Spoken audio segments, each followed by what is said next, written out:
Si tu es quelqu'un de discipliné, recherche à écouter ton instinct. Et si tu es une personne qui a de l'instinct, cherche à être discipliné. Parce que tu veux ce que tu as vu. Ce que tu as vu là, des fois, c'est Dieu qui m'envoie. Même Randy, Randy a été une rencontre marquante. Oui, bien sûr. T'as peut-être plus de créativité. Bien sûr. Après. Tu veux un mariage, forcément, je pourrais pas te rendre ton mariage en 1 mois et demi. En termes de charge mentale, peut-être les gens se rendent pas compte. Ouais. Mais une vidéo de mariage, c'est énorme.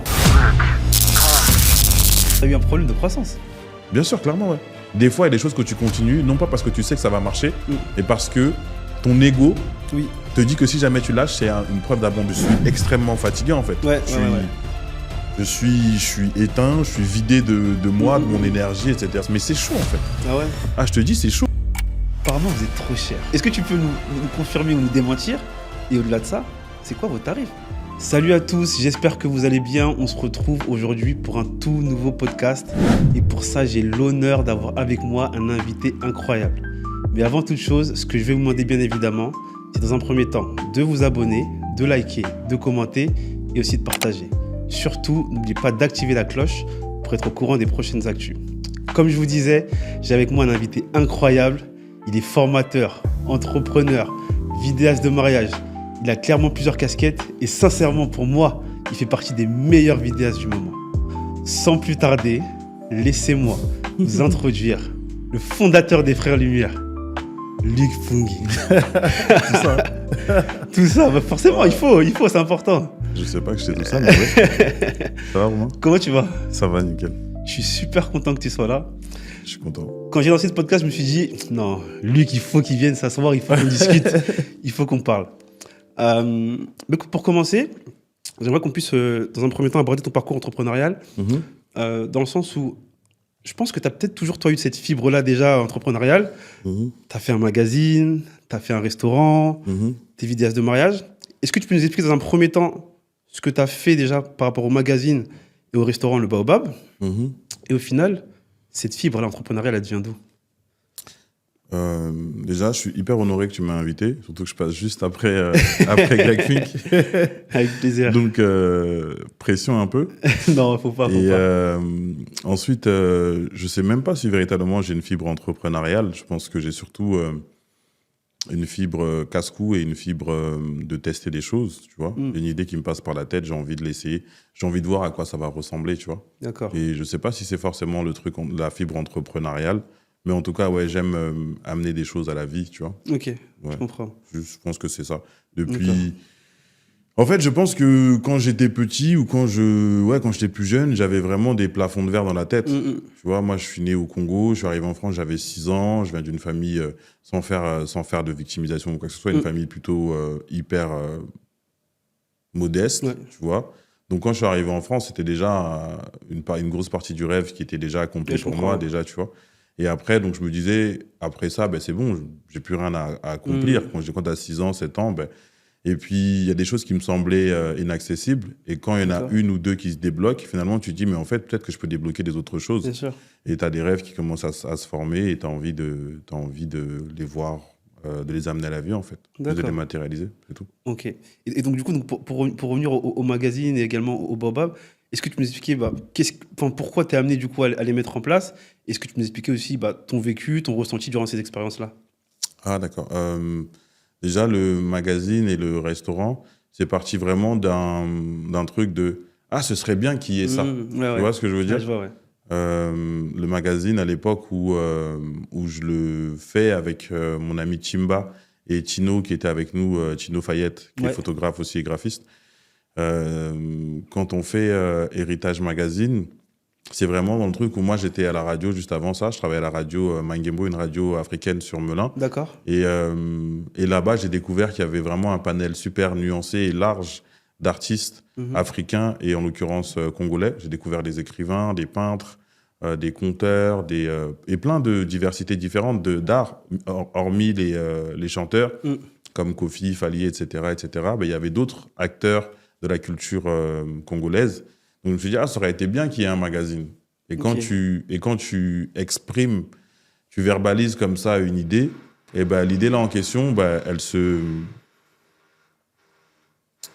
elle devient entêtante pour toi. Ça veut dire que plusieurs fois, tu vas dire, mais ce serait bien que ce soit fait, mais ce serait bien que ce soit fait comme ça, et puis pour que ce soit rentable, ce serait bien que ce sera comme ça, et puis au fur et à mesure, tu te dis, mais autant le faire, en fait. Tu vois. D'accord. Et de Ok. là, tu te chauffes un peu, et puis Ouais. t'as un ou deux potes qui te disent, mais ouais, bah, vas-y, c'est chaud, vas-y, viens, on fait.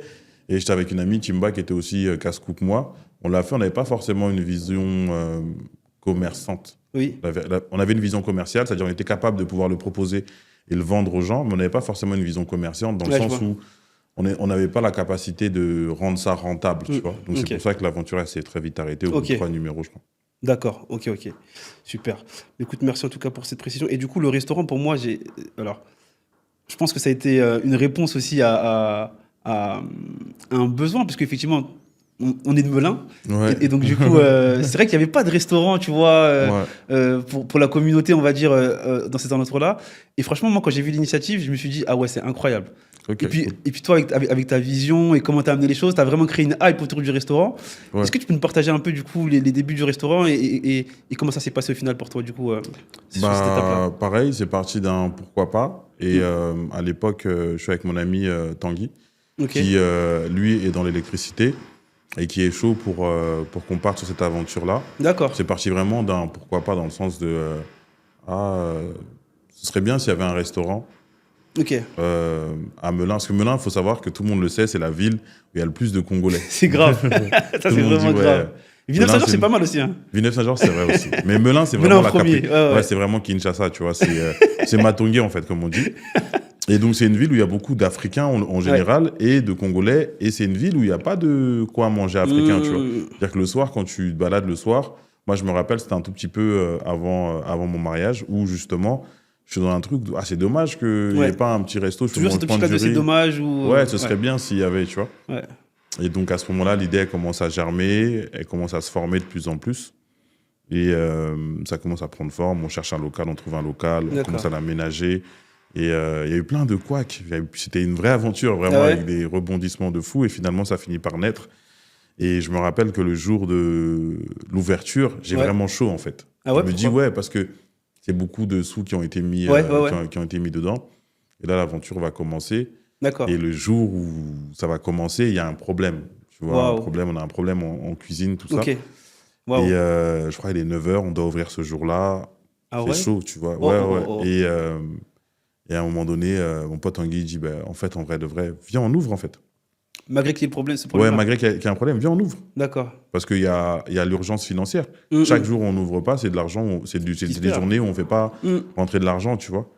Et il y a un pote, qui s'appelle Cédric, d'ailleurs, à qui je passe le bonjour, Lofty, qui passait sur Melun et qui vient au restaurant. Je fais une story, je ne sais plus si c'est sur Facebook ou je ne sais plus quoi. Et là, Bouche à oreille. ouais, la story est pas, tac, les gens y repostent, etc. Et comme Melun, c'est une ville qui est très familiale. Oui. C'est une famille, Melun. Tous ceux qui habitent à Melun le savent, tout le monde se connaît. Tout le monde te connaît aussi. Ouais, moi je suis à Melun depuis 91 quand même. Incroyable. Ça fait 34 ans que je suis à Melun. Incroyable. Ouais. Donc ça veut dire que c'est ma ville, c'est mes amis, c'est mes petits frères, c'est mes grands frères, c'est mes oncles, c'est mes tantes. Donc quand je balance la story, il y a vraiment une effervescence. Et ce jour-là, il y a une queue de ouf jusqu'à 1h30 du matin. On est choqués, tout ça. Et c'est là que ça me rebooste un peu à me dire, ouais, c'est vrai, ça peut vraiment le faire. Faut y aller. Le lendemain, la mécanique, elle part, quoi. Incroyable. En tout cas, pour y être allé plusieurs fois, j'ai mangé des bons yassa, des bons tièbes, des bons souvenirs, en tout cas, au restaurant Le Baobab. Merci en tout cas pour toutes ces infos. Justement, après ça, tu te lances dans la vidéo de mariage. Yes. Est-ce que tu peux nous expliquer déjà pourquoi tu te lances en tant que vidéaste de mariage et au-delà de ça, quand tu te lances, tu es dans quelle optique? Est-ce que tu te dis que tu te lances et tu veux directement viser le haut de gamme et le très haut niveau, ou tu te dis, écoute, j'ai un peu des proches qui se marient autour de moi et je veux faire leur mariage, ça me fait kiffer, je leur fais plaisir aussi et je me contente de ça. T'es dans quelle optique à ce moment-là? J'avais pas spécialement d'ambition. J'avais des ambitions qui étaient vraiment très personnelles. D'accord. Dans le sens où quand moi je commence la vidéo, à la base, c'est parce que c'est vraiment par hasard. À la base, commence la vidéo par un montage que je fais avec des amis à l'époque de JES, t'as connu. Ouais, bien sûr. On avait un groupe de jeunes chrétiens dans la ville de Melun, parce qu'il y avait une période assez sombre aux alentours de Melun et alentours. On avait créé un groupe de jeunes comme ça, chrétiens, et de ce groupe-là, il y avait une vidéo qui devait être faite, et la vidéo, elle est faite, elle est tournée, et la personne qui doit faire le montage, elle disparaît. Ah. Et comme les tournages se font chez moi dans mon appartement, donc je dis aux autres, ben, laissez-moi les images, je vais essayer de bricoler un truc. Tu vois, j'avais acheté un Mac un peu avant pour faire un projet avec un cousin. On devait créer une application, un truc, etc. J'avais une idée on avait une idée de faire une application. Laissez-moi les images, je vais essayer de tester un truc, tu vois. Et donc à ce moment-là, bah, le soir, pendant 2-3 jours, je m'amuse, je regarde des tutos sur Final Cut et je commence à faire un montage. Et je prends ça vraiment comme une caricature, en fait. Ah ouais. Je fais le montage, je fais des musiques de suspense. D'accord, tu kiffes à ce moment-là. Ouais, je kiffe parce que, bah, en fait, moi, ce que j'ai toujours aimé, c'est raconter des histoires. C'est la narration qui m'a toujours intéressé. Les histoires, les secrets, les mystères, les trucs, etc., le suspense.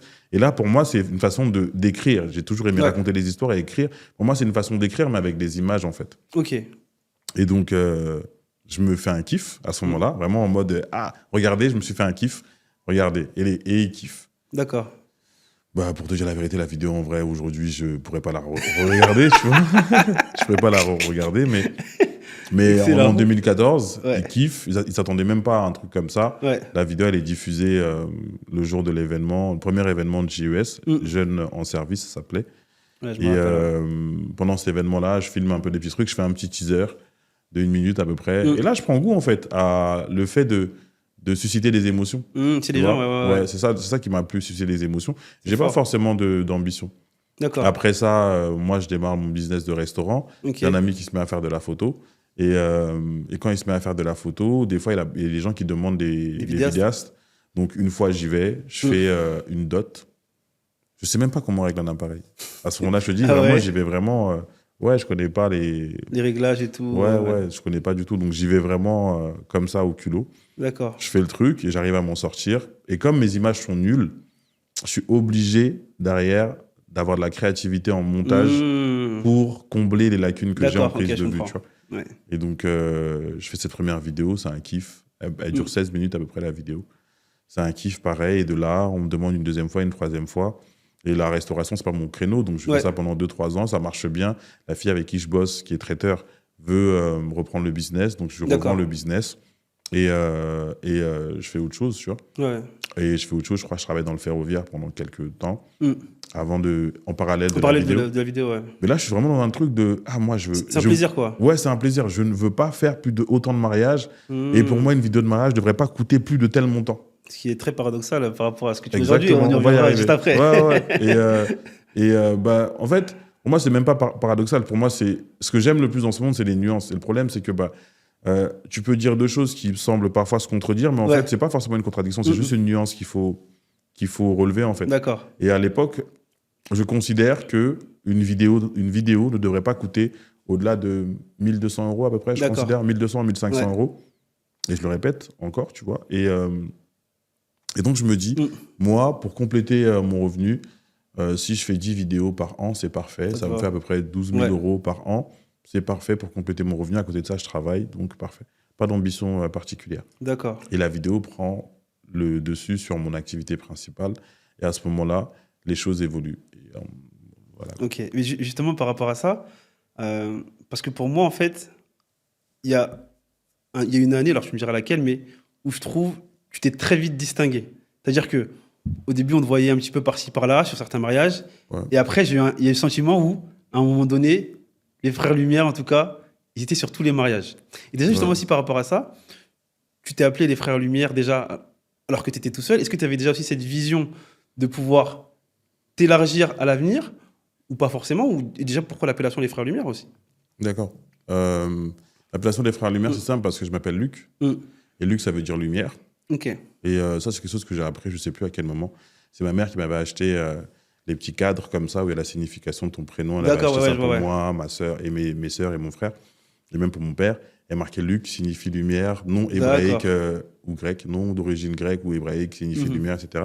Et c'est quelque chose qui est resté dans ma tête comme ça tout le long de ma vie. Et je me rappelle qu'à un moment, j'avais su que les fondateurs de la photo, du cinéma et de la photographie, c'est les Frères Lumière.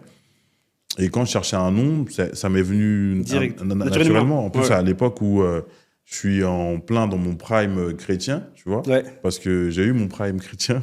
Ça n'existe pas, des footballeurs prime, mais moi, j'ai eu mon prime chrétien. Et à ce moment-là, je suis un frère. Je m'appelle Lumière. Je suis le frère Lumière, tu vois. D'accord, ok. Mais je les vois. inventeurs du cinéma et de la photographie s'appellent les frères Lumière. Ouais. Et moi, depuis toujours, j'ai toujours eu cette pensée de corporation, Ok. de groupement, de fédération, tu vois. Mm. J'ai jamais voulu faire les choses seul parce que euh, euh, je sais déjà que vis-à-vis des gens, l'image d'un groupement, c'est plus parlant Mm. que l'image d'une entité seule, d'une Ouais, je personne comprends, seule, ouais, je tu vois. comprends. Et surtout, en fait, j'aimais cette idée de potentiellement, si mon business grandit demain, ne pas forcément être tout le temps présent, en fait, tu vois. Ok. Si ça grandit demain et que demain, il y a les frères Lumière. D'ailleurs, les frères Lumière au RDC qui sont pas les vrais frères Ah ouais? Lumière. Je savais même pas. Ouais. D'accord. Salut à vous, les gars. Arrêtez ces bêtises. Ouais. Et, mais en fait, je me suis dit, si demain, il doit y avoir les frères Lumière dans tel pays, il peut y avoir sans que je sois forcément indispensable à mon Ouais, je business, tu comprends, vois. ouais, ok. Et Ok. dès le départ, je me disais que ça me semblait instinctivement être le bon choix de s'appeler D'accord. les frères Lumière plutôt que le frère Lumière. tu vois. D'accord. Ok, Ouais. ok, super. Et justement, donc, ce que je disais tout à l'heure, c'est que tu distingues très vite dans le sens où je pense que quand tu as commencé, tu devais regarder certains vidéastes et peut-être qu'aujourd'hui, c'est peut-être eux qui te regardent. Qu'est-ce qui fait que tu as su, pour moi, très vite, toi, te distinguer? Parce que pour moi, à un moment donné, tu étais, on va dire, dans la masse des vidéastes de mariage, mais tu t'es distingué en termes de style, en termes de tarifs. Qu'est-ce qui fait que tu t'es distingué des autres? Ah, déjà, moi, quand j'ai commencé, je me rappelle la première fois que on fait la vidéo pour JES, là, Ouais. que j'ai monté. Quand ils font le tournage, je suis là, tu vois. Et une des filles qui est là, elle s'appelle Nadi, à qui je passe le bonjour. Elle a dit, non, moi, je veux une image qui ressemble à Kimia Prod. Ouais. Tu ok. vois, à cette époque-là, Kimia, c'est le GOAT, entre guillemets, dans Ok. la communauté. D'accord. Et donc, il y a une image à la Kimia, il y a une image à la Bélange, tu vois. Ouais. Et donc, moi, je regarde vite fait, mais en fait, je connais pas trop vraiment, tu vois. D'accord. Et donc, quand je m'y mets, je regarde Kimia et Qu'est-ce qu'ils font? Bélange. Ouais, Je regarde ce que fait Kimia et Bélange et je me dis, ah, ok, donc c'est ça, Mm. le standard minimum, entre guillemets. C'est eux les meilleurs du game, donc il faut que j'atteigne au moins ce niveau-là. Donc, je regarde beaucoup les images de Kimia, je regarde beaucoup les images de Bélange. Et à ce moment-là, je bricole, en fait, tu vois. Ouais. J'ai un tout petit peu de matos, par-ci, par-là. J'essaie de faire des trucs qui ressemblent un peu à ce que font tout le Je monde. comprends, ouais. Et après, une fois que tu as atteint un niveau, enfin un standard, Oui. pas forcément aussi bon qu'eux, Oui. mais en fait, tu te dis, voilà, j'ai copié Kimia, j'ai copié Bélange, j'ai copié un tel. Là, maintenant que j'ai atteint un standard, j'arrive à maîtriser un peu mes outils. Est-ce qu'il serait pas bon que j'arrive à trouver ma patte, ma Ouais, sensibilité, bien sûr, ma manière bien de sûr. raconter les histoires? Et je regarde beaucoup plus large. Ouais. Je me dis, qui sont les meilleurs du monde, genre, Ouais. tu vois? Ok. Donc, Et tu regardes qui, du coup, à ce moment-là? je regarde, à cette époque-là, pour moi, il y a les mecs qui mettent une claque, c'est Cinema Works. C'est des Philippins. Ouais, si tu m'en avais parlé, je me souviens. À l'époque, je crois, je saoule tout le monde avec je me rappelle, Cinema Works. Angelo, ASM Filmmaker, tout ça, tout le monde, je contamine tout le monde. Je dis, ouais, non, ces mecs-là, ils mettent une claque. Je suis bousillé, je regarde tout ce qu'ils font. D'accord. Je veux refaire comme eux, tu vois. Ok. Et donc, c'est eux qui, à ce moment-là, qui m'inspirent le plus. Cinema Works, Art Wedding Film, ils s'appellent.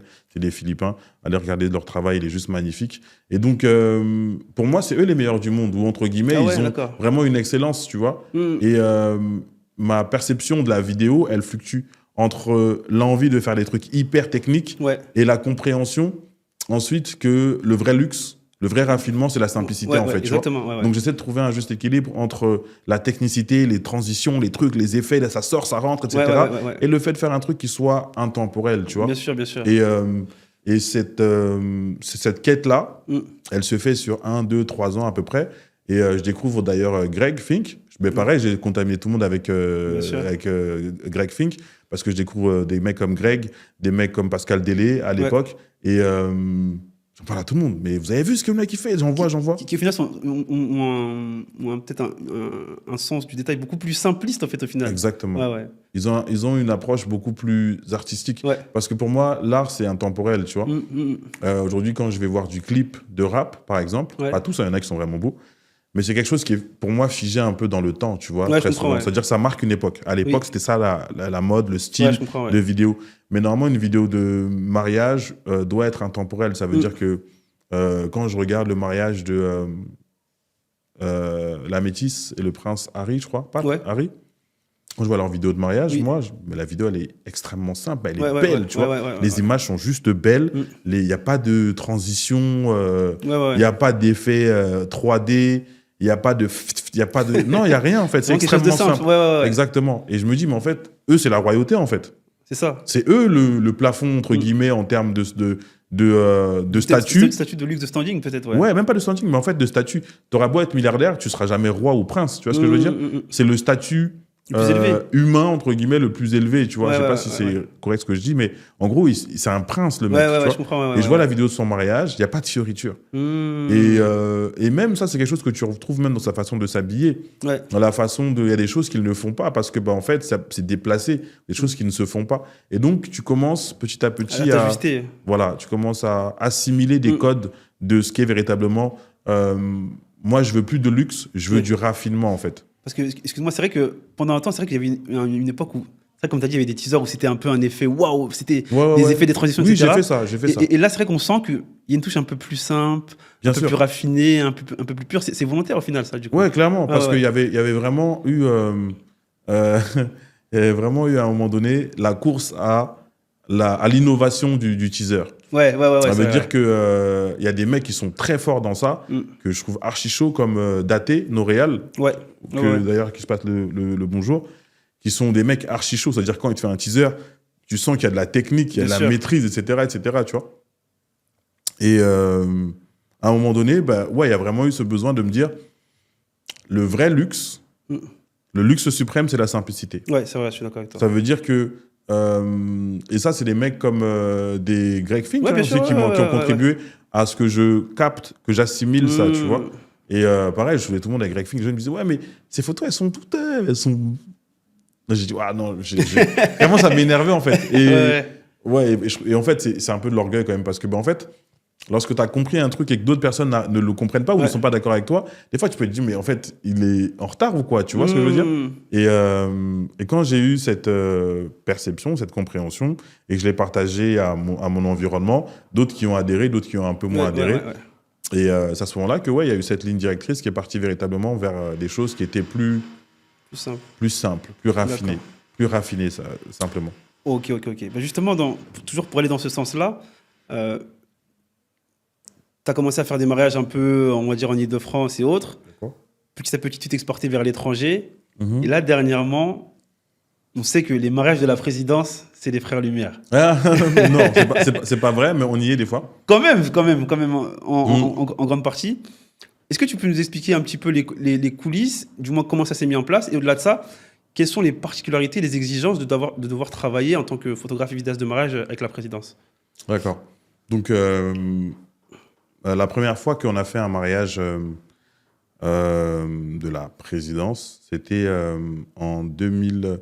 Non, c'est la première fois qu'on a mis les pieds à Brazza, c'était en 2019. Ok. C'est le mariage d'un couple qui sont devenus des amis. Stéphie et Eric, le spécial. Et première fois que je vais à Brazza. Mais c'est pas mon premier voyage. D'accord. Mon premier destination wedding, c'est Martinique. Avec je me rappelle. En 2019. Avec Angelo, si je dis pas de Avec Angelo, avec Angelo et Cédric. Et première destination wedding, j'y crois pas en fait. Ah ouais? Pour toi, c'est un truc de fou en fait. Ouais, c'est un truc de fou parce que 2018, je fais le mariage. Les deux mariages qui ont marqué le démarrage, qui ont propulsé ma carrière, entre guillemets, c'est le mariage de Ludivine et Kadom. Ok. Tu vois, à qui je fais un énorme bisou. Qui sont des personnes à l'époque lambda. Parce que Kadom, il a quand même une renommée en tant que DJ, quand même. Il mixe tout ça. Mais quand je fais leur mariage, je sors du mariage, c'est la première fois que je vis un mariage comme ça, où les invités sont autant impliqués émotionnellement, physiquement, dans un mariage. Donc, dès que je fais le mariage, je crois, une semaine après, je sors le teaser, ou 2-3 jours après, parce que la vibe, elle était encore en moi, en fait. J'étais choqué avec Angelo, on était en mode, mais c'est quoi ce mariage? Je comprends. C'est un mariage, pourtant... Bon, à l'époque, c'était quand même un très, très, très gros mariage. Ils ont fait un très beau mariage, tu vois. Et donc, quand je sors le teaser, je le fais instinctivement. Tu sais, ça coule, en fait. Limite, ça coule. Et le teaser, il sort... Razzia. À l'époque, c'est un truc de fou, mais je crois que ça fait... c'est un truc de fou pour moi, en tout cas, parce que la vidéo, elle fait, je crois, 100 000 ou 80 000 vues, je crois. C'est énorme. C'était en quelle année, ça? On est en 2018. 2018, 80 000 vues, quand même, c'est Ouais, c'était énorme. Non, c'était énorme. D'ailleurs, même aujourd'hui, je trouve qu'on balaise, mais ça reste quand même que. Bah, ça reste énorme. Même 4 000 énorme, vues, hein. 5 000 vues, même 1000 vues, c'est beaucoup. Bien sûr, bien sûr. Si tu mets 1000 personnes dans la pièce, Ouais, là, c'est énorme, on va ouais, être étouffé, carrément. tu vois. Qui ont pris le temps de regarder ta vidéo, c'est énorme. Et donc, je fais cette vidéo-là. Je fais la vidéo de Kassi Kalala. Ouais. Je fais le mariage de Kassi Kalala. Là, c'est. Ça explose. Genre, je reçois des DM partout, etc., etc. Et après, via DJ Randy, Oui. je fais le mariage à Brazza.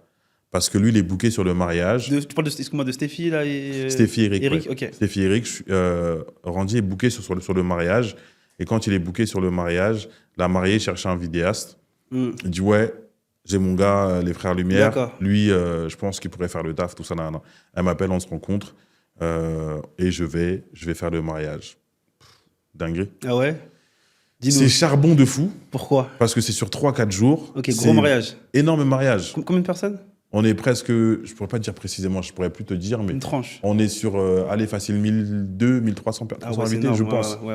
Alors, entre 800 et 1300 invités, je pense, facile, ok. je pourrais te dire. Ok. Et c'est une dot avec 800 invités, Mhm. une mairie avec 600 invités, par exemple, une réception avec 1200 invités, mariage de fou, t'as tout le monde, t'as le président qui est là aussi, tu vois. Excuse-moi, et du coup, à ce moment-là, tu vas tout seul? Tu vas avec d'autres cadres? Non, j'y vais, il y a moi, Aaron et un autre. À ce moment-là, moi, quand je vais sur les mariages, avec Angelo, on se soutient, puisque en fait, quand lui, il a un mariage et qu'il lui faut un cadreur, il m'appelle. Quand moi, j'ai un mariage et qu'il a besoin d'un cadreur, je l'appelle, tu vois. Et malheureusement, Angelo, il n'est pas à dispo. Et à cette époque-là, en 2019, et j'avais bossé une fois avec Aaron sur il était parti faire de la prise de vue pour moi, pour un décorateur, Wedding Deco Box. Et donc, je ne sais plus si on avait déjà fait des mariages ensemble avant, mais sûrement, peut-être. Et donc, je vais avec Aaron et un autre mec avec qui je parlais. Parce qu'à l'époque, j'ai une petite page qui tourne un peu, vite fait, et il y a des caméramans, des autres vidéastes, qui des fois, avec qui je parle, etc. Il y en a un que j'aime bien qui s'appelle Paul. Paul, qui habite à Lyon. Donc, je lui dis, frérot, est-ce que t'es chaud? Il est congolais de Brazza. Je lui dis, est-ce que t'es chaud pour aller à Brazza? Il me dit, mais frérot, même gratuit, je viens. Et donc, il vient avec moi sur la prestation. On va faire la prestation. On est 3 sur le mariage. Gros mariage énorme. Ça fait mal à la tête, je transpire, j'ai chaud, je truc. C'est incroyable comment c'est cardio. Et pourtant, les choses se passent bien. Après, je vais à Keene. Et quand je suis à Keene, je fais le teaser. Je balance le teaser. Dans la quand le teaser, direct, je crois, une semaine, 2 semaines après, je crois, le teaser, il est balancé. Quand le teaser, il sort... Ça explose. Ouais. Incroyable. Ça explose. Là, on est décembre 2019, fin décembre, je crois, 23, 24. Entre le 22 et le 26 décembre, à peu près, 2019. D'accord. Et je sors le teaser. Et là, je suis en plein jus d'innovation. Je fais des nouveaux effets que je n'ai pas encore fait, des trucs, etc. Je suis à fond dedans. Et là, ça part comme ça. Ensuite, prochain mariage pour Brazza, c'est en 2022. 2022, on retourne à Brazza. On va faire un mariage, pareil, autour du corps diplomatique, toujours. Et le mariage se passe super bien. Le teaser, il sort rapidement. Quand le teaser, il sort, il y a des répercussions directes. Et ensuite, après, de là... Ainsi de suite, c'est là que ça se passe. Après, en plus de ça, nous, pour le coup, au-delà de faire notre travail photographique et vidéographique, on a, je pense, vraiment cette faculté à créer des liens avec les gens, avec l'environnement où on va évoluer, tu vois. Et peu importe que ce soit demain, si je devais faire le mariage de Elon Musk ou je sais pas qui, je sais que au final, on va créer du lien. Tu vois ce que je veux dire? Ouais, naturellement, parce que je pense qu'on est des bonnes personnes, de un. Et deuxièmement, parce que les gens sentent que on est des bonnes personnes et que derrière, il y a moyen d'avoir des échanges équilibrés en termes de business et même potentiellement juste simplement de relations. Bien sûr, et quand on va faire le mariage en 2022, pareil, on arrive, on a été super bien accueillis, on crée du réseau, on établit notre compétence, notre expertise. Ils comprennent qu'on a bien compris leur façon de faire, les exigences qu'ils ont. Et aussi, il y a un gros rapport à la confidentialité là-bas sur Brazza. Forcément. Et ils sentent que même quand ça fuite à droite ou à gauche ou je sais pas quoi, nous, on n'est jamais source de fuite et qu'on est confidentiel, carré, pro. On arrive toujours bien habillé. Et il n'y a pas ce truc de... en fait, c'est plein de petits critères comme ça qu'au fur et à mesure on a vu, mais je t'en parlerai après. Si pas de problème. Ok, merci en tout cas pour toutes ces infos. Et justement, je voulais revenir également sur un autre aspect, c'est que tu te développes, toi dans la vidéo à ce moment-là, mais très vite tu vas t'associer aussi, notamment avec Jérémy, puis ensuite avec Aaron. Est-ce que tu peux nous expliquer déjà quelle a été l'importance pour toi de t'associer et au final, en quoi ça t'a été bénéfique? D'accord. Surtout qu'en plus de ça, quand les gens ils me demandent s'ils doivent être associés avec des gens, je leur dis que c'est jamais une bonne idée. Mais, des nuances encore une fois. Ouais, toujours une nuance, parce que c'est deux choses. Je vais dire une chose et faire le contraire, mais en fait, c'est dans la nuance que se trouvent, je pense, souvent les vérités. Ouais. Moi, 2019, 2020, je suis totalement... en fait, je carbure à fond, en fait. Ouais. Mariage à fond, etc. Donc, je croule sous le taf, je suis fatigué, j'en peux plus. Donc, en plus, c'est le Covid. Donc, il y a un genre de baisse de morale, baisse de régime, forte de forme physique, mentale, etc. Donc, je suis vraiment dans un truc où j'en ai marre d'être chez moi comme un rat de laboratoire à faire des montages et ne plus avoir de vie sociale. Donc, je décide de rechercher des bureaux parce que je fais souvent des rendez-vous avec des clients. Et quand je fais des rendez-vous avec mes clients, généralement, je les fais dans des hôtels, que ce soit des hôtels 5, 4, ou même des fois des palaces. Et ça me coûte de l'argent, en fait. Des fois, je vais faire 10 rendez-vous sur le mois. Et sur chaque rendez-vous, des fois, je vais dépenser entre 50 et 120 euros, par exemple. Ça monte vite. Je me dis, en fait, autant investir dans un local. Investir dans un local. Et surtout, ce que je voulais, c'était me lever le matin, sortir de chez moi, aller bosser, rentrer, refermer mon ordinateur, rentrer chez moi et vivre une vie normale. Tu vois. Donc, pour moi, ça devient primordial. Parce que je sens que je commence un peu à... Je sens que je commence à suffoquer, clairement, tu vois. Je suis dans un truc où ça va bien, tu vois. Le business semble aller bien, mais je sens que je suffoque, en fait, que je suis en train de étouffer, que parce que, excuse-moi, parce que justement, par rapport à ça, en fait, il y a un moment donné où on en avait parlé, ça fait un petit moment, où tu me disais que tu avais fait au moins sur une année 40 mariages en montage et cadrage. Donc c'est ça qui fait qu'à un moment donné, tu te dis c'est trop et que tu as peut-être besoin aussi de pouvoir, du moins, avoir quelqu'un pour te suppléer sur le cadrage, mais aussi sur le montage, je pense. En fait, j'arrive pas forcément à le formaliser clairement, mais en fait, moi, j'ai souvent fait les choses par instinct, tu vois. Il y a plein de choses que j'ai faites par instinct et qu'ensuite, j'ai réussi à verbaliser. Parce que mon instinct me dicte des choses avant même que moi-même, des fois, j'arrive à les...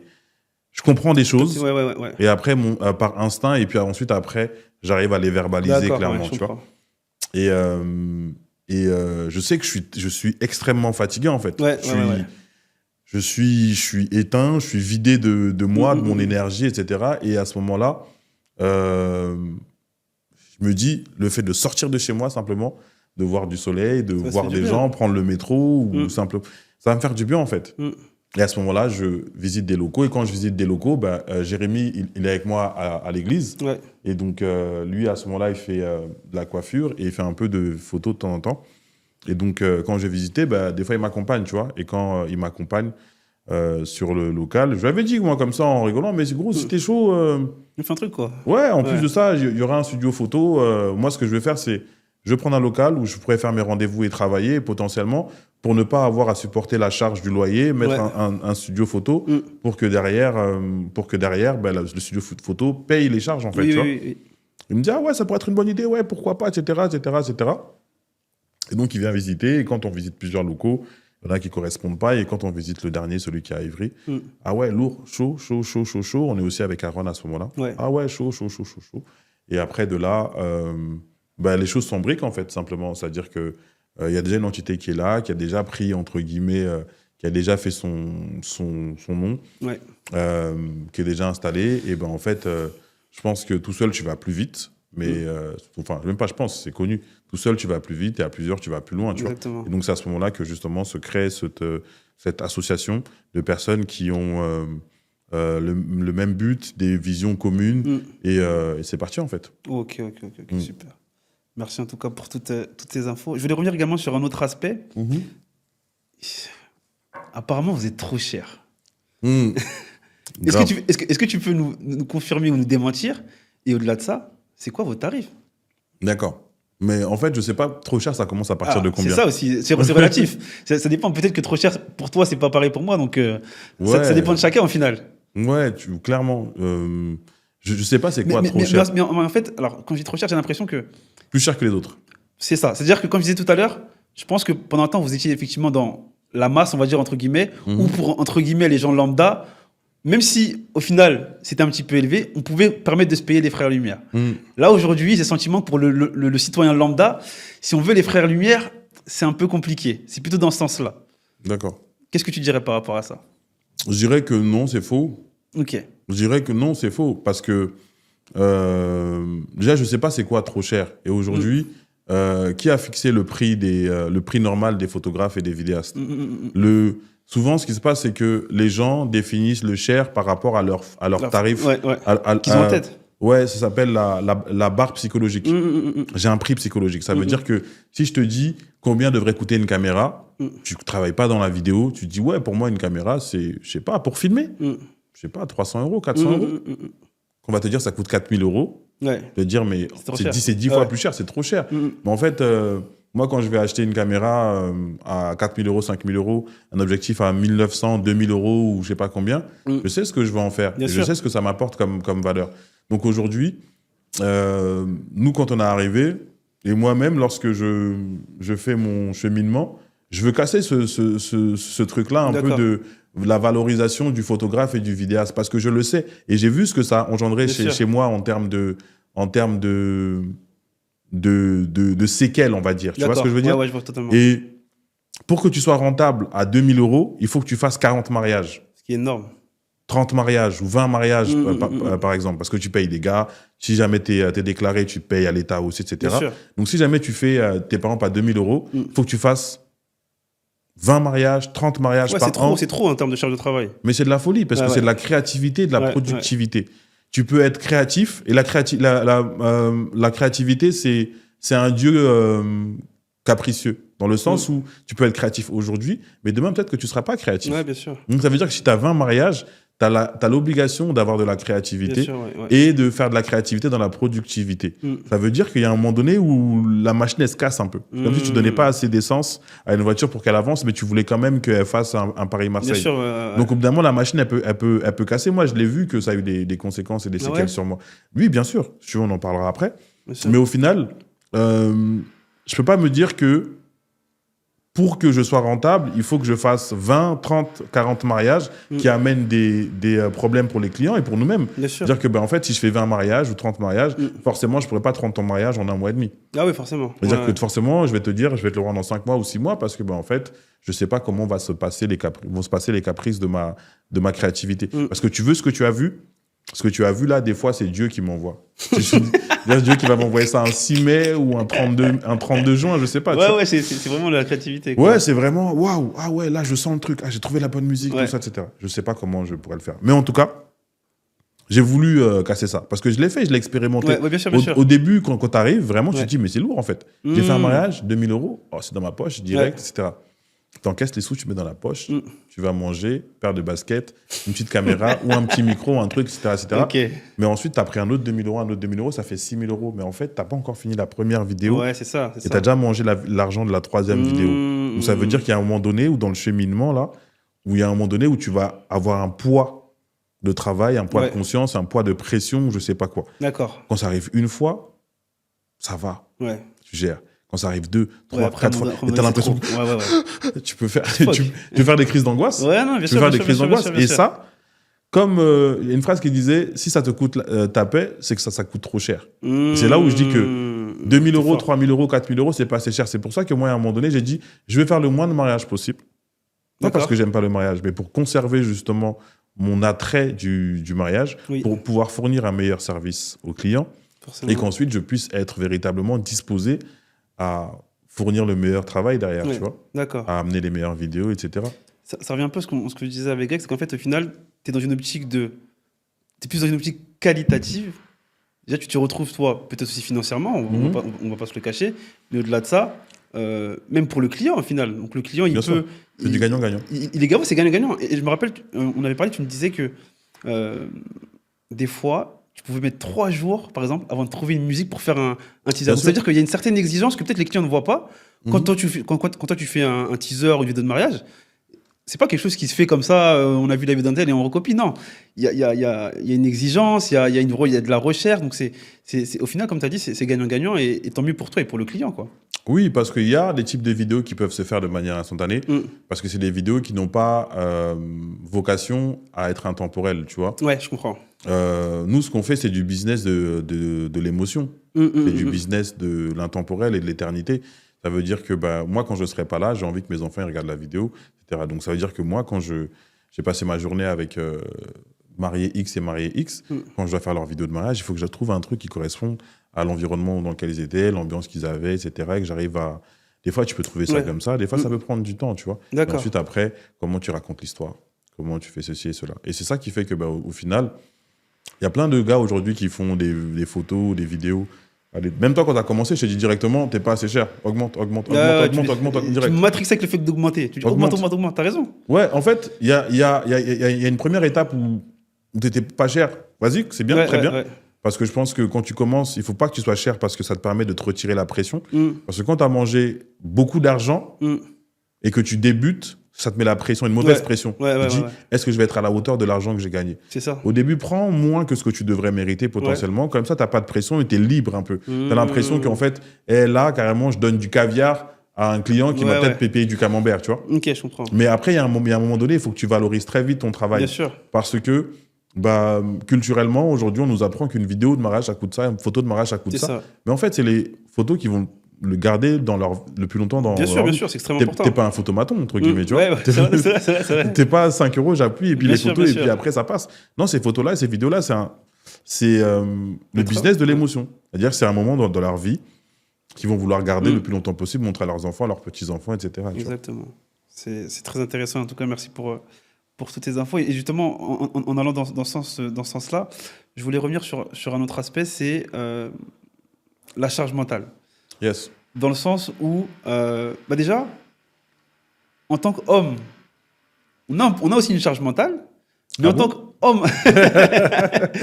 parce que je pense qu'effectivement... Non, mais c'est marrant que tu dises ça, parce qu'effectivement, je pense qu'elle peut être sous-estimée ou parfois négligée. Et au-delà de ça... il y a aussi une charge mentale en tant qu'homme entrepreneur aussi. Et dans ton cas, on n'en a pas forcément évoqué, mais donc, toi, tu es vidéaste, mais tu as aussi un studio photo qui est disponible à la location. Tu as aussi un studio de podcast. Yes. Il y a la pression des clients, il y a les contrats, il y a les devis. Est-ce qu'à un moment donné, ça n'a pas été compliqué pour toi de gérer ça ? Et si ça a été le cas, comment ça s'est passé pour toi ? Ça a été extrêmement compliqué. Puisque pour moi, je considère, sans prétention aucune, que moi, comment ça s'appelle ? J'ai parfois été en avance sur des choses qui font que, en fait, j'ai dû en porter le fardeau. C'est-à-dire ? Exemple, lorsque ça pète pour les Frères Lumière à l'époque, en 2019, 2018, tout ça, que je fais beaucoup de mariages, à ce moment-là, je suis pas si cher que ça, mais je fais 40 mariages. J'ai envoyé une image spécifique, ça veut dire que les gens attendent des choses de ma part. Excuse-moi, t'es à combien là, du coup, en termes de tarifs à peu près à ce en termes de tarifs, ça varie. On est entre la toute petite formule où on a une présence de 10 heures, je crois, on est à 7,5 en photo vidéo. On a une présence de 10 heures maximum, une vidéo qui est plus courte. C'est la formule la moins chère, on a 7,5 photo vidéo. Et après, je crois, on monte jusqu'à 13 ou 15, je crois. Je ne sais plus, des fois, c'est souvent mis à jour, mais on est entre 7,5 et 13,5 à peu près. En photo vidéo, ça veut dire que selon les formules que tu prends, on a 3. Les formules que tu prends, tu auras un nombre de cadreurs différents, de photographes différents, une durée de vidéo qui va être différente. Tu auras un teaser ou pas teaser, tu auras un pré-wedding photo et ou vidéo. Tu auras un CMD edit, Et voilà. Et comme nous, aujourd'hui... Et franchement, nous, on a vocation d'augmenter aussi, tu vois. Oui, bien sûr. Puisque aujourd'hui, la clientèle qu'on a, parce qu'on fait beaucoup de mariages très confidentiels, Ouais. donc c'est pour ça qu'il y a plein de mariages que les gens ne voient pas. On fait plein de mariages confidentiels, où confidentialité vraiment au niveau 100, on ne peut même pas citer le nom des mariés, etc. etc. D'accord. Et la clientèle qui nous appelle, ces tarifs-là, limite, moi, on m'a déjà refusé, hein, Ah ouais? parce que tu n'es pas assez cher. Moi, à l'époque, je crois que je suis à 7, non, pas 7, je suis à 5 000 et des poussières ou 4, je ne sais plus combien. Et un ami me dit que c'est un pote footballeur va se marier. Ouais. Il kiffe mon travail. Je lui envoie la grille tarifaire, pas de nouvelles. Je dis, c'est comment? Il me dit, ah non, finalement, il a pris un Portugais comme ça, là. Il lui a facturé 30 000 €, une vidéo de 12 minutes, un teaser de 30 secondes. Incroyable. Il me dit, mais moi, j'étais à 4 500 ou 5 500 pour 1h30 de vidéo, 3 cadreurs, Ah ouais. teaser, etc. Il m'a dit, ouais, t'étais pas assez cher. Parce que ça fait peur aux gens aussi. Ouais, bien sûr, c'est vrai. Peut-être il se dit, il y a un problème ou il y a un truc, mais au final, il se dit ça. Mais Romain, toi-même, tu aimes les vêtements. Ouais. Quand tu vas sur Instagram, des fois, tu vois des paires de chaussures, que tu dis, elle est lourde, la paire de chaussures. Ouais. Ouais, mais pour toi, tu dis, ah, il est lourd, ce pantalon. Tu cliques dessus sur acheter, et tu vois la chaussure, elle est à 19 €. Ouais, tu dis, c'est bizarre. Tu vas acheter ou pas? Non, j'achète pas. Tu vas jamais acheter. J'achète pas. Parce que même si c'est beau, tu vois la photo, la chaussure, elle est belle, mais si elle coûte pas le prix que toi, tu t'es dit psychologiquement, Ouais, tu veux dire qu'il y a un problème? il y a un problème. Ouais. Et donc, c'est pour ça que, au final, des fois, il y a des gens qui comprennent pas, qui font fuir des clients simplement parce qu'ils n'ont pas le bon prix, en fait. Le juste prix. Et des fois, il faut se dire une chose. Le but, c'est pas de plumer les gens, c'est de valoriser son travail et travailler dans de bonnes conditions. D'accord. Toi-même, t'es photographe. Aujourd'hui, pour un événement, peu importe lequel, selon l'événement que tu vas faire, il y a des tarifs que tu n'aurais jamais payés. Tu vas peut-être, tu as des chaussures aujourd'hui, elles doivent valoir, on va pas faire de pub pour la marque, mais c'est une bonne marque, elle doit valoir peut-être 150, 200 € peut-être. Ok. Tu vois, mais pour ton mariage, tu peux mettre des chaussures à 800 €. Peut-être, ouais. Potentiellement. J'en connais plein, des clients qui mettent des chaussures à 1200, etc. Il y a tous les jours, tu mets des costumes entre 150 et 300 € peut-être, tu vois. Jour de ton mariage, Ah oui, tu mets une paquet, c'est ton mariage. Exactement. Donc ça veut dire qu'à la base, quand les gens ils t'appellent pour shooter pendant 1 heure, des fois, tu vas peut-être demander 300 €, 200 €, je sais pas combien tu demandes. Et là, c'est ton mariage. Forcément, si je te dis que je prends en photo 4 000 €, juste en photo, c'est normal en fait. Tu veux dire c'est bizarre. Ok. Bien sûr, c'est normal. Ok. Est-ce que moi, du coup, parce que je t'ai coupé, donc j'étais en train d'évoquer le fait que. Comment tu as géré justement, le podcast, le studio j'ai pas géré du et tout. autres. Ah ouais? Non, j'ai pas géré du tout. C'était une période de. Ouais, non, c'était compliqué. Ouais, franchement, c'était compliqué à ce moment-là. Non, j'ai pas géré du tout. Parce que, en fait, tu sais, même quand je venais ici, on avait parlé un peu des sujets qu'on allait aborder. Ouais. Et je savais qu'on allait parler de la charge mentale. Et c'est toujours une posture que tu prends, tu vois. Ouais, bien sûr. C'est-à-dire, tu décides, ou bien j'ai géré, je vais donner des conseils aux gens. Écoutez, par rapport à ça, il faut faire ça. Ou en fait, où tu es transparent, en fait. Non, moi, j'ai pas géré du tout à ce moment-là. D'accord. Non, j'ai pas géré parce que on dirait par instinct aussi, j'ai un truc où j'aime bien faire des choses que je sais que ça va me ramasser pour bien vivre l'expérience. Tu vois. On dirait qu'il faut que je tombe bien, que ça me fasse bien. Ça, tu comprends bien et puis après, tu ne reproduiras plus jamais. Et comme ça, quand je vais t'en parler, je te dirais, hé frérot, moi je viens de là-bas, n'y va pas. Mais tu sais que je me rappelle, justement, tu me disais, Romain, augmente tes tarifs de manière à pas avoir trop de mariages, parce que sinon, à un moment donné, tu vas te retrouver débordé, etc. Et comme ça, tu vas mieux te retrouver toi aussi mentalement. Donc très vite, toi, tu m'as mis l'accent dessus, en fait, sur le fait que à ce moment-là, je le sentais déjà, je le vivais déjà. Et en fait, je le vivais déjà, j'avais l'impression que c'était chaud, mais ça accentuait au fur et à mesure. Et après, on s'est associés, donc on a réussi à dispatcher un peu les tâches. Mais quand même, c'était quand même chaud, puisqu'il y avait une grosse demande. Bien sûr. Il y a il y a une grosse hype, les Frères Lumière, sans prétention. Ça veut dire qu'à un moment donné, ça veut dire que des trucs, tu peux pas. Parce qu'en fait, tu veux upgrade ton position. En fait, tu es dans un truc un peu moyenne gamme. Ouais. Après, tu vas aller vers moyenne gamme un peu luxe. Ouais. Après, tu vas aller vers vraiment le vrai luxe, etc. Et quand tu commences à faire les choses, les gens que tu veux commencent aussi à t'appeler. Et là, tu as peut-être déjà 25 mariages. Ouais, c'est chaud. Et là, tu as 10 nouveaux clients qui correspondent pile poil à ta cible. Et tu dis, vas-y, j'y vais. Ça va me tuer. En fait, tu as eu un problème de croissance. Bien sûr, clairement, ouais. Donc, à un moment donné, en fait, tu étais dépassé par les demandes, par ce que tu avais déjà aussi, par les clients, peut-être, c'est ça aussi. Non, en fait, je pense que tu pars avec un plan qui est logique. C'est un plan figé. Ok. Là, normalement, on peut gérer 20, 25 mariages. Tranquille, ça va. Et maintenant, tu communiques de la bonne manière. En tout cas, je pense qu'on communiquait de la bonne manière. Ce qui fait que nos clients, notre cible de clients, veut se greffer sur ton année où tu as déjà tes 25 clients. Ouais. Tu dis, en fait, moi, ma cible de client, c'est ce type de mariage. C'est même pas un type de client, c'est un type de mariage. Ouais. OK, ce type de mariage-là arrive. Tu dis quoi? Non, je prends pas. Tu dis, de toute façon, il y en a un. C'est ça qui est compliqué. Lui, il vient en janvier. Tu prends. Tu peux pas refuser. Il y a des mariages, quand on monte sur le papier, tu peux pas refuser. Exactement. À ce moment-là, c'est ce qui se passe. Ça veut dire que, en fait, on se dit, ça va nous servir justement, comme on a cette clientèle-là, ça va nous servir justement pour upgrade et faire moins de mariages. Mais tu as déjà des... Parce que comme les gens, ils bookent l'année d'après sur l'année d'avant, potentiellement. Donc, tu as toujours un peu ce petit truc un peu... Et ça veut dire que, à ce moment-là, nous, on veut diversifier les activités aussi. Ouais, bien sûr. Tu vois, on veut prendre une sécurité avec le studio au cas où, si dans tous les cas, on sait qu'on ne veut pas faire plus de 10 ou 7 mariages par an, au cas où on les fait ou on ne les fait pas, vas-y, on sécurise avec une activité de studio de podcast. Donc, en même temps, on est en train de mettre ça en place. En même temps, les jours passent, en fait. Les activités passent. Bien sûr. Et même avant, moi, je te dis, là, on parle du studio de podcast qui est là depuis un an et demi.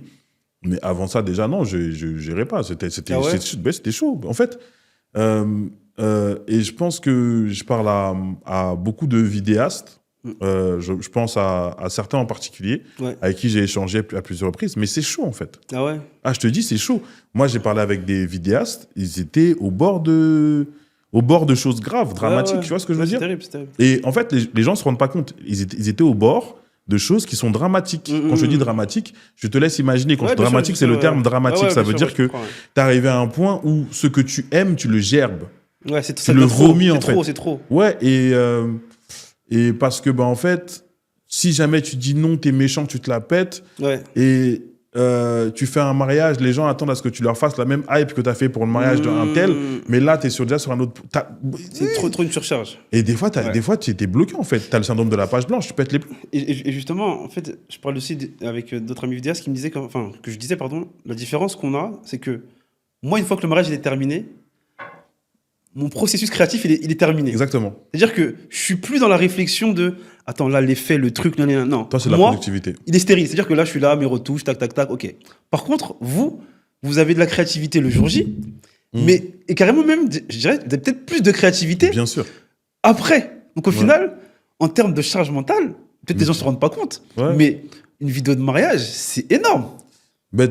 C'est comme si tu devais rouler sur l'autoroute avec un pneu crevé.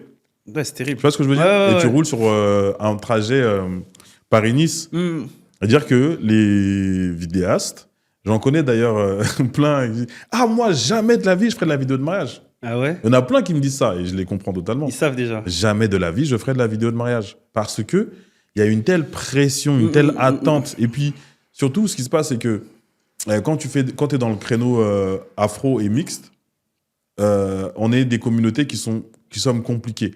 Compliquées dans quel sens? Le jour de notre mariage, on n'est pas des stars. T'es pas rappeur, t'es pas chanteur, t'es pas truc. Le jour de ton mariage, c'est là où tu vas faire le clip de ta vie. C'est ça. C'est-à-dire que ce jour-là, et je suis en train d'attendre... C'est-à-dire que moi, j'ai pris qui? J'ai pris Romain K, ok. Les frères Lumière, ok. Donc là, normalement, là, c'est-à-dire que dès que mon mariage est fini, pendant au moins 2 semaines, j'exige d'avoir de la hype. Ouais. Parce que j'ai payé. Et si j'ai pas cette hype-là... Mais c'est vrai qu'au final, je pense que la communauté afro, c'est ce qu'elle recherche vraiment. C'est-à-dire que tout à l'heure, on parlait de simplicité. Le paradoxe entre les deux communautés, c'est que dans une communauté, j'ai le sentiment que, en tout cas, quand c'est leur mariage, les gens, ils veulent que, moi, j'ai pris les frères Lumière. Je sais pas si on est en safe place, on peut dire les termes ici. Non, disons. Parce que on peut bloquer ta vidéo à cause de ça. Non, mais on est une communauté la communauté afro. On est une communauté qui aimons les belles choses, qui aimons vivre, etc. Je ne sais pas si c'est une revanche sur la vie, mais aujourd'hui, on fait quand même des mariages qui sont à but ostentatoire, très souvent. Tu vois. Ouais, bien sûr. Là, c'est... Et même des fois, même pour rigoler, ça veut dire que vous allez sentir, vous allez voir. Le 22. Ouais, ça veut dire que vous allez sentir, vous allez voir. Après, bon là, je suis en rigolant et je dis ça même sans indexer personne, mais en fait, c'est devenu un truc de... Limite, je vais me marier là, il faut que les gens sentent que... c'est comme si c'est une revanche sur la vie ou sur je sais pas quoi. Et toi, tu fais partie du projet. T'es garant de ça, ouais. Tu fais partie du projet, tu es garant de ça. Comment ça, moi, je me suis marié, mon mec, il avait peut-être des ex à qui j'ai envie de montrer que, Margot, peut-être elle avait des ex, il faut que je leur montre que je lui ai mis la bague, etc. Et puis, j'ai toute mon équipe, mes gars, on a fait ceci, on a fait cela, il faut que tout le monde sente. Et toi, tu es là, tu fais ton travail normal. Mais non. Tonton, là, il faut que ça hype. Il faut que ça envoie. Et ça fait que ça a complètement déréglé le processus créatif et le processus professionnel, en fait, tu vois. Et je peux pas en vouloir à la communauté. Ouais. Mais il faut que, des fois, il y ait des personnes qui viennent justement dire un peu stop. Ouais, je comprends. Tranquille. Ok. Nous, on a eu la hype qui nous permettait à un moment donné de dire ok, nous, on se retire tranquillement de ce créneau de buzz. Ouais, je comprends. Si vous voulez de l'intemporel, si vous voulez des choses qui... Ok, venons en discuter, ouais, aucun problème. Dans une autre optique maintenant. Totalement. Ok, ça marche. Ça passe super vite, hein. On arrive déjà à la fin. Ah, ok, d'accord. Pour faire un petit résumé de tout ça, ou même pas forcément en soi, avec ton expérience, ton vécu et ton ressenti, s'il y avait un seul conseil que tu voudrais donner à quelqu'un qui se lance dans l'entrepreneuriat, pas forcément dans la vidéo de mariage, mais d'une manière générale, qu'est-ce que tu lui dirais? Un conseil à quelqu'un qui se lance dans l'entrepreneuriat.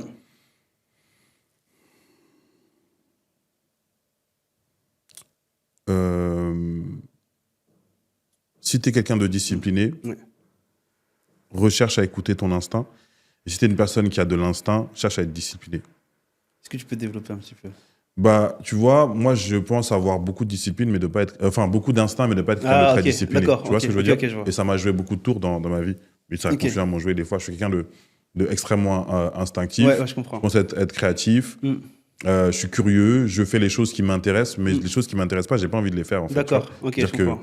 Ça, c'est de la discipline. C'est pas de la motivation. Ah non, c'est de la discipline. Et moi, longtemps, j'ai pas eu ça et ça m'a joué des tours, très souvent, tu vois. Et si tu es quelqu'un de discipliné de base, entoure-toi de gens qui ont de l'instinct ou qui sont créatifs, ou sinon, apprends à écouter ton instinct. Parce que je pense qu'avec de la discipline et de l'instinct, tu pourras même savoir quand il faut que tu... Les gens vont dire non, ne lâchez rien. Non, des fois, il faut lâcher aussi. Des fois, c'est vrai. On entend souvent ce conseil des gens qui disent ne lâchez rien. Mais des fois, en fait... Il faut lâcher, c'est vrai. Des fois, il faut lâcher. C'est vrai. Moi, on m'a dit un jour... des fois, il y a des choses que tu continues, non pas parce que tu sais que ça va marcher, mais parce que ton ego te dit que si jamais tu lâches, c'est une preuve d'abandon. Et tu es en train, comme on dit chez nous, aux okemba. Tu es en train de souffrir dans un truc où tu sais très bien que, en fait, mais lâche, mon frère. Ouais, je vois, moi, il y a des gens qui sont photographes, vidéastes aujourd'hui, qui sont entrepreneurs. J'ai envie de leur dire, mais tonton, lâche, en fait. En vrai de vrai, tu peux très bien devenir salarié et tu seras beaucoup plus heureux, en fait. Et là, si tu as de l'instinct, tu pourras te rendre compte que là, en fait, je suis en train de faire un business pour lequel il faut que je persévère. D'accord. Ou je suis en train de faire un business pour lequel il faut que... non, c'est bon, j'ai expérimenté, là, il faut que je lâche. Et inversement, si tu as de l'instinct pour savoir qu'il faut que tu continues, il faut que derrière, tu aies de la discipline, tu y mettes de la discipline. Je pense que c'est ça le plus important. Ok. Merci en tout cas pour... Franchement, c'est fort. Je ne connaissais pas ça, mais c'est très, très fort. Merci. On va passer du coup très rapidement à une petite session de questions flash. Dans un premier temps, tu préfères filmer un mariage en Afrique ou en Europe?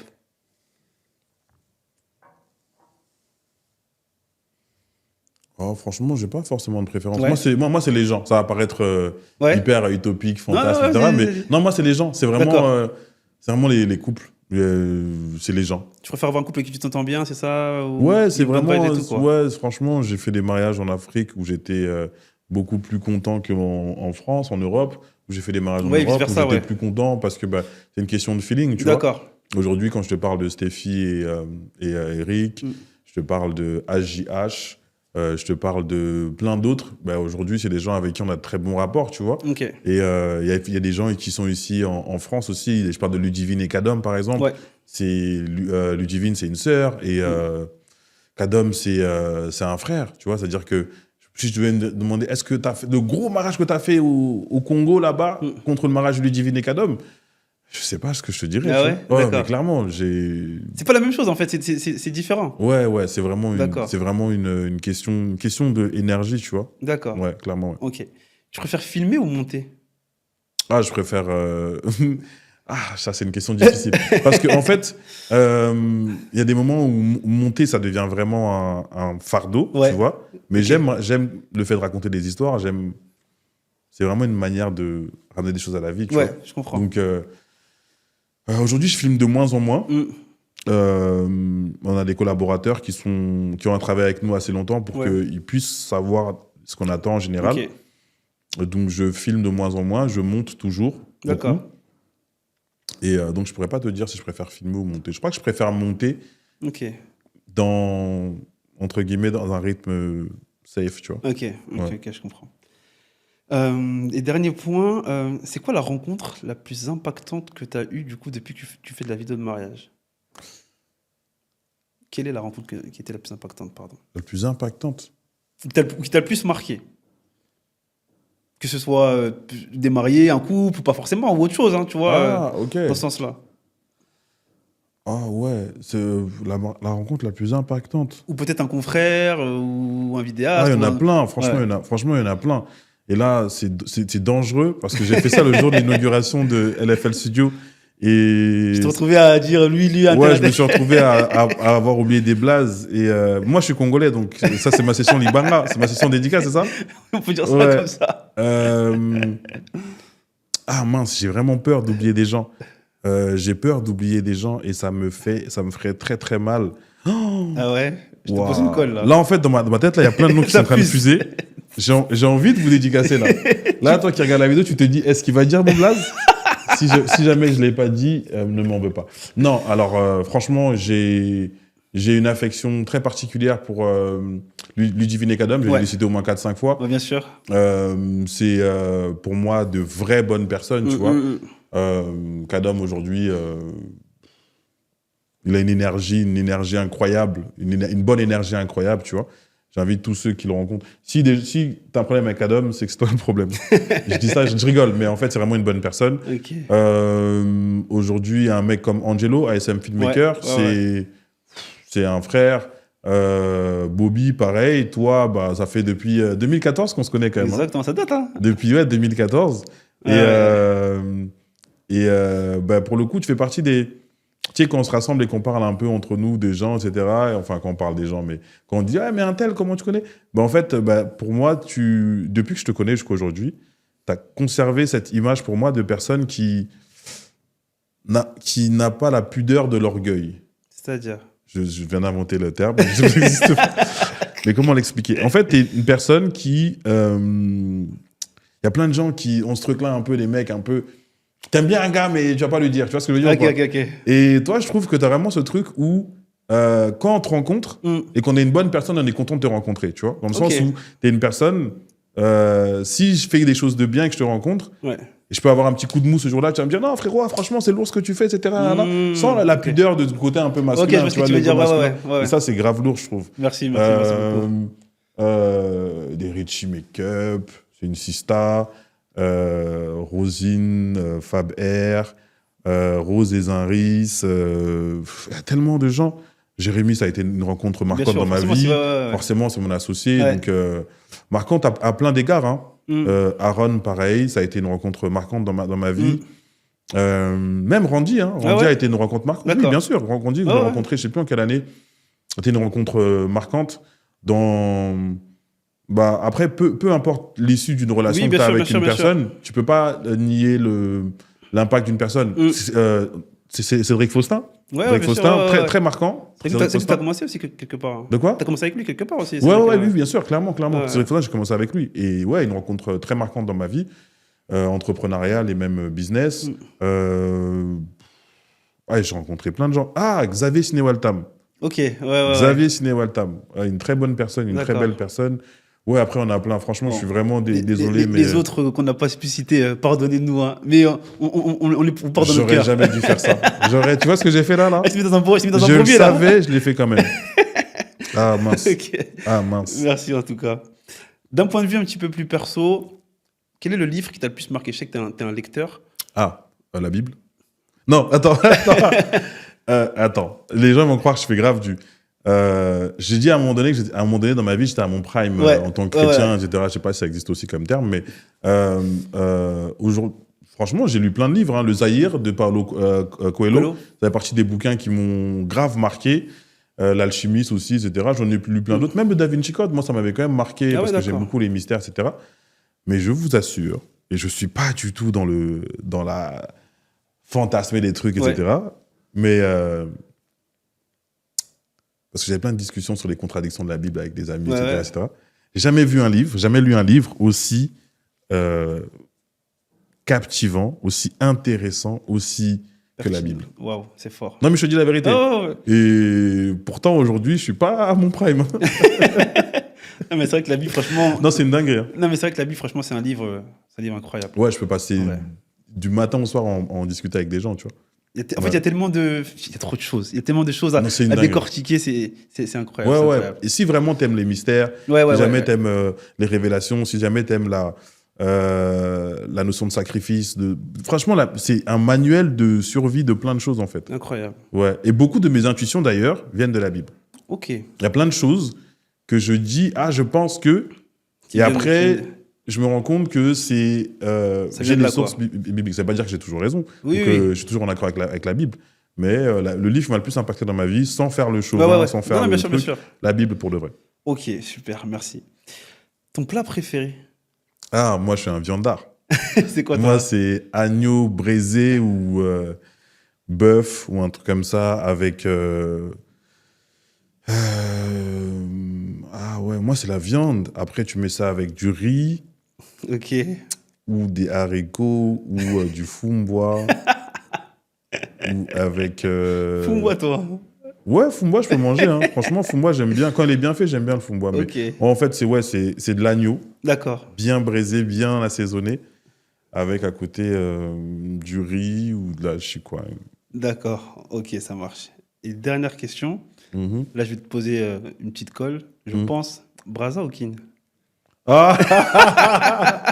là là là là. Mais c'est extrêmement simple comme réponse. Ah bon? Ah oui. Ah ouais? Non, je sais pas, peut-être. C'est là où quand tu sors le réel, tu coupes là. Non, je suis devenu moi, je suis ce qu'on appelle un Brazzavillois de Kin. Vraiment? Moi, je suis un Brazzavillois de Kin. Et d'ailleurs, avant de partir, je vais poser cette polémique, ce débat sur la table. Après tout le temps que j'ai passé à Brazza, là, je peux dire aujourd'hui que les Congolais de Kin sont plus stylés vestimentairement que les Brazza, mais les Congolais de Brazza sont plus classe que les Congolais de Kin. C'est fort, je te rejoins. Tu me rejoins? Je te rejoins. Mais on va poser le débat, on va poser le débat là et puis on en parlera après. Non, franchement, aujourd'hui, je suis un Brazzavillois de Kin. Non, je suis un Kinois, moi, je viens de Kin, donc forcément, mon sang vibre pour Kinshasa. Je suis un Kinois pur souche, mais aujourd'hui, c'est vrai que j'ai une affection particulière pour la ville de Brazza, même de Pointe-Noire. Aujourd'hui, j'y ai des amis, j'y ai des frères. Tu n'étais pas longtemps d'ailleurs à Pointe-Noire? Ouais, j'étais à pas longtemps. J'ai découvert Pointe-Noire là en avril. Non, je suis un Kinois, je suis un Congolais de Kin, fier de l'être, sans aucune ambiguïté dessus. Mais aujourd'hui, j'ai adopté le Brazza dans mon cœur pour plusieurs raisons. Pas pour des raisons professionnelles, mais vraiment parce que j'ai trouvé là-bas une forme de paix aussi et des amis, tu vois. Ok, ça marche. Merci en tout cas pour toutes tes infos. C'est un honneur. Est-ce que tu aurais un dernier mot à partager pour ceux et celles qui nous ont écoutés aujourd'hui? Mon combat le plus important aujourd'hui, c'est l'amour, la bienveillance. Mais mesdames, mes sœurs, appelez vos frères, vos cousins qui sont des hommes. Ceux que j'ai dit, il y a les vrais hommes là. Appelez-les, demandez-leur s'ils vont bien. Et quand ils vous auront dit non, ça va, demandez vraiment est-ce qu'ils vont bien. Parce qu'il y a beaucoup de vos frères, vos cousins ou même de vos maris qui sont en train de mourir à petit feu et vous ne le savez pas. Parce qu'il y a une hiérarchie des émotions et que vous n'arrivez pas ou très difficilement à vous rendre compte à quel point aujourd'hui, beaucoup d'hommes souffrent. Et que je pense que c'est le truc dont je constate le plus aujourd'hui parce que je parle avec beaucoup d'hommes et je me rends compte que c'est un fléau silencieux incroyable. Donc aujourd'hui, mon dernier mot, ce sera soyez disciplinés et intuitifs, créatifs, mais surtout, le message de ce siècle, c'est que si jamais on veut que cette génération se passe bien, messieurs, occupez-vous de mesdames correctement et mesdames, pensez à demander quand même à vos hommes s'ils vont bien, parce que beaucoup vont mal. Merci en tout cas pour ce message. Et dernière chose, où est-ce qu'on peut te retrouver sur les réseaux sociaux? Pumbiluk sur Instagram. Ok. Mais je suis pas super actif dessus. Là où on verra plus de travail, ce sera sur la page Les Frères Lumière. Les-du-bas, frères avec un S, lumière sans S, parce qu'il y a plusieurs frères, mais une seule lumière. Exactement. Donc Les Frères Lumière, LFL Studio, LFL-du-milieu studio avec un S sur Instagram. Et après, il y a YouTube, Les Frères Lumière, etc. Ok, super. Bah, écoute, Luc, en tout cas, on arrive à la fin du podcast. Merci encore à toi d'avoir partagé les coulisses de comment tu t'es lancé en tant que vidéaste de mariage. Merci pour les infos, les conseils. Et aussi, merci d'être toi-même, parce qu'on échange beaucoup, toi et moi, de manière générale. Merci pour les conseils aussi en off, pour les vraies phrases, les vraies choses. Parce que toi, t'es quelqu'un qui dit des choses.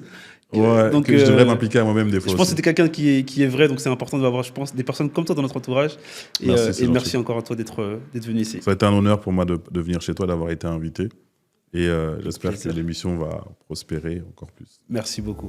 L'équipe, merci à tous d'avoir regardé ce podcast. Surtout, n'oubliez pas de vous abonner, de liker, de commenter et de partager. N'oubliez pas d'activer la cloche pour être au courant des prochaines actus. C'est votre photographe préféré, on est ensemble. Ciao, ciao.